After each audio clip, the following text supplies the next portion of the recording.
who could feed an entire nation, help the rich and poor, and even provide for their own families.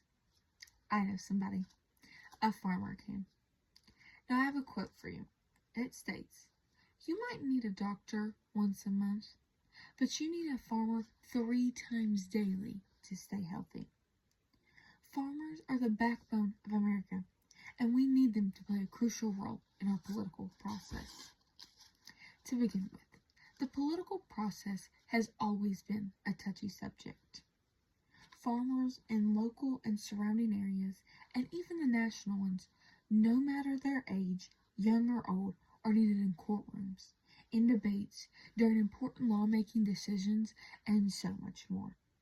Now I have a question.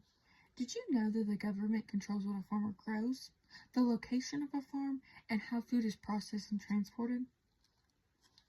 Farmers are normal people, but have the same civic responsibility as you and I.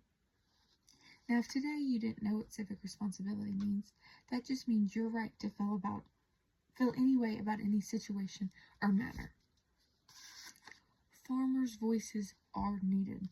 Giving them the power to have a say in our nation helps and protects our health, our safety, and our livelihoods. The election season is just not for farmers to be tilling their fields or harvesting their crops, but out lending their voices to political discourses. I have a statistic for you. Did you know that farmers contribute $1 trillion to our economy annually? Let that number sink in.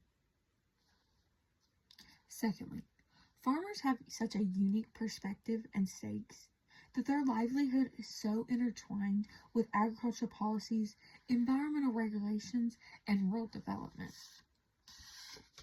How farmers can change and make a stand is the involvement starts with themselves. They can educate themselves about different issues in their surrounding areas or even in further states. They can do this by attending town hall meetings, meeting with policymakers, or even joining or forming local agricultural organizations. Listening to their ideas amplifies their voices. Sharing their stories, advocating for issues, and fighting for sustainable agriculture. In today's age, social media platforms are so important. Farmers can share their stories, their positive outcomes, and even the challenges that they may go through.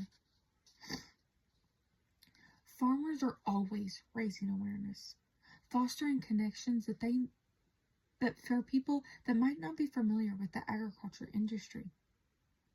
Another way is by supporting candidates and campaigning to those who prioritize agriculture issues. This ensures that your perspective is represented in governance.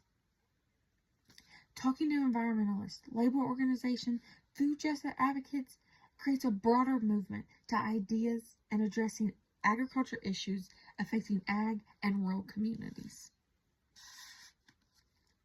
And another way is educating the next generation.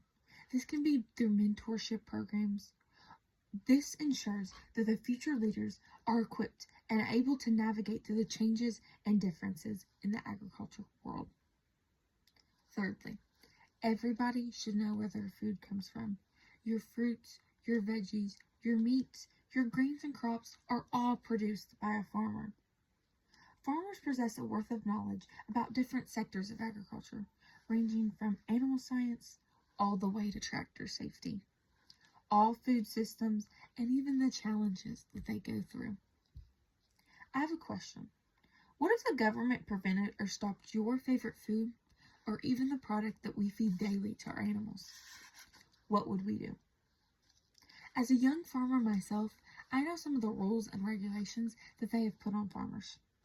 So our farm used to be a solely tobacco farm, and I know that the government had a huge play in that business. They made what prices you got, the amount you could grow, and then all of a sudden, they just left the tobacco business. Another way is the meat industry. So I can sell a cow to you, and you can take it and get it butchered. No problem. No, you pay everything. It's me selling the cow to you.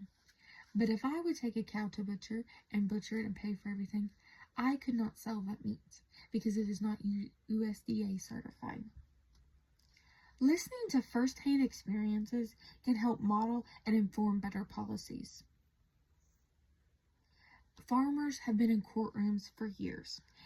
As an example I can provide for you today is in 1892, farmers got a bill passed that land was preserved and annexed for anything non-related to agriculture. This means that anything that was not related to ag either had to leave or could not be placed there. Lastly, we need farmers to discuss topics others wouldn't even think about. Having the option for farmers to build friendships with other farmers, other consumers, and other environmentalists, friendships will happen, and change will happen, and justice will shine through. Some of the main topics you might hear today are the pros and cons of crop production, the falling and raising of prices, and even the poor marketing or management skills. Without farmers doing their part and protesting, the world could turn bad quickly. Some of the issues we might see now or in the near future are higher prices that nobody should pay for, unclean or unsanitary foods, and at worst, not being able to find a product. These are just a few I could list today. In conclusion, I hope you realize that farmers are here to fight for our nation, our country, and our community, to feed our nation, to protect our rights, and fight for sustainable agriculture. Let us start today and change the political process for farmers. Let us work together where the political landscape is just not stakeholders, but key decision makers. Thank you.